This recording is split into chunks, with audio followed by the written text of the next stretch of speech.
Now, you probably saw, I hope you did, Ezra Levant's interview with the Islamic street preacher. And Ezra, see, this is why the man has many aspects to his character and is such quality, because he can be really tough. But, you know, all he said was, here's the rope.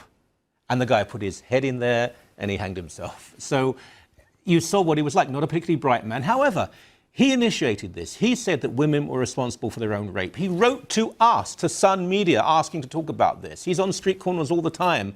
And he does actually convince people, even convert some people. The Reverend David Lynn is a wonderful guy. He's also a street preacher and an evangelist. A Christian, though.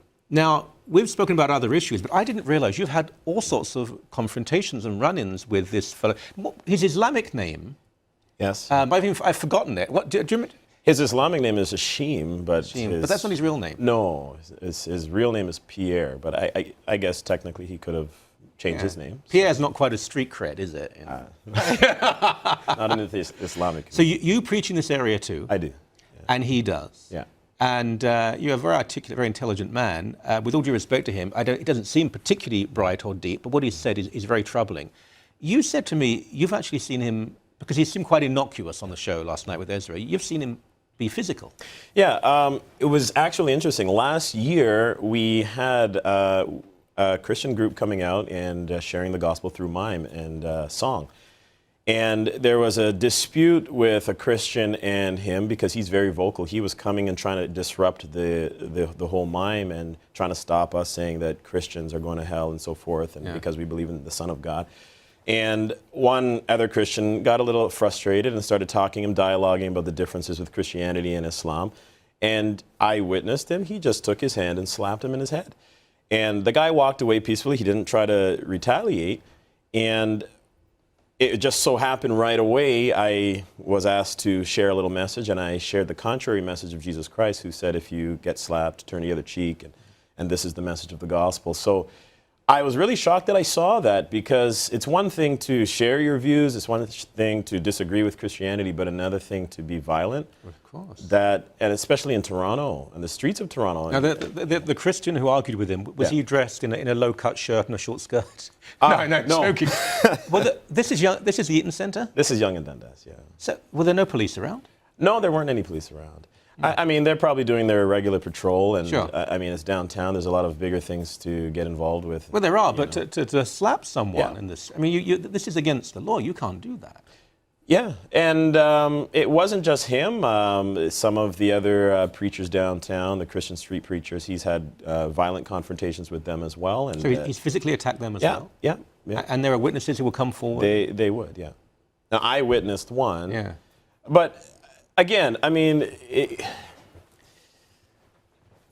it's unfortunate that he did that, and you know, I've tried to talk with him many times, and I ended up having a long dialogue with him on video and trying to convince him of a different path, and he was very adamant. I'd do it again if anyone disagrees or dissents from an Islamic point of view or says something like Muhammad's a false prophet according to their faith, which... I believe Muhammad is a false prophet. Yeah, but according to... Yeah, I think everybody has the right to have an opinion, and especially in Canada. If it's another country, that's different, but... well, it shouldn't be different, but for him to say on video and publicly that I would do it again, and according to Islamic law, it's okay to kill Christians, people that proclaim the gospel. He said that?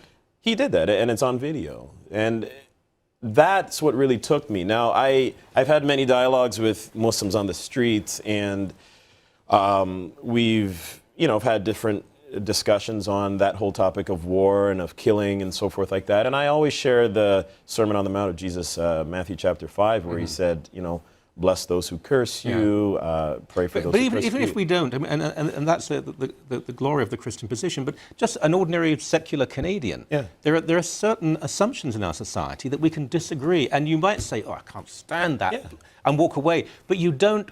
We spoke about a death threat earlier in the show. You don't threaten someone with death. No. You don't slap them, apparently several people. You don't say to someone, it's appropriate to kill you because of your faith. This is all profoundly and anti-Canadian. Very, and it doesn't matter where you go. I mean, we have the freedom in Canada to believe what we want to believe, preach what we want to preach, and proclaim that, but you don't have to get violent on dissentive views. You know, I had a similar situation in another event, which I'm not going to mention, but you know, people doused water on me. And, well, it was the Gay Pride like Parade. The Gay Pride Parade. And they threw water at you. But look, I've had these confrontations too, but it's very unusual for a member of the gay community to physically attack you or to say you should be killed. I mean, they might dislike you. In fact, I think most gay people would just say, I don't care. Yeah. And that's fair. I mean, if you don't want to ascribe to a Christian point of view or a Muslim point of view or whatever point of view, in Toronto, you don't have to get violent about it. Right. And actually, you shouldn't get violent about it at all. And that's what really bothered me about... How do you know his name's Pierre, by the way? I mean, do you know much about him? Yes, I knew him. He grew up in the same neighborhood as I did in East Scarborough. Oh. And he, around the time I became a Christian, he, probably a year or two after, he became a Muslim. Now, he was a non-practicing Catholic. Yeah. And, you know, I was obviously just not a practicing person at all, but I became a Christian. He became a Muslim.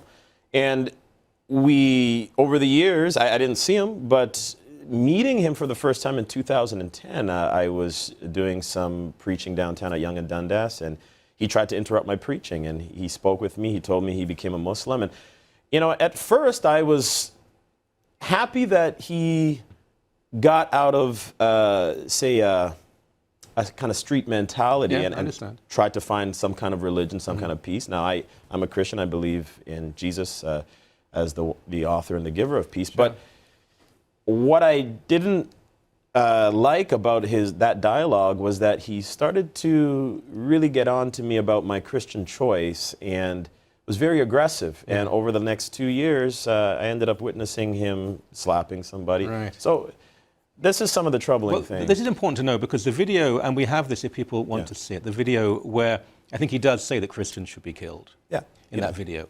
There are other, it's not just him, there are a lot of other Muslims with him.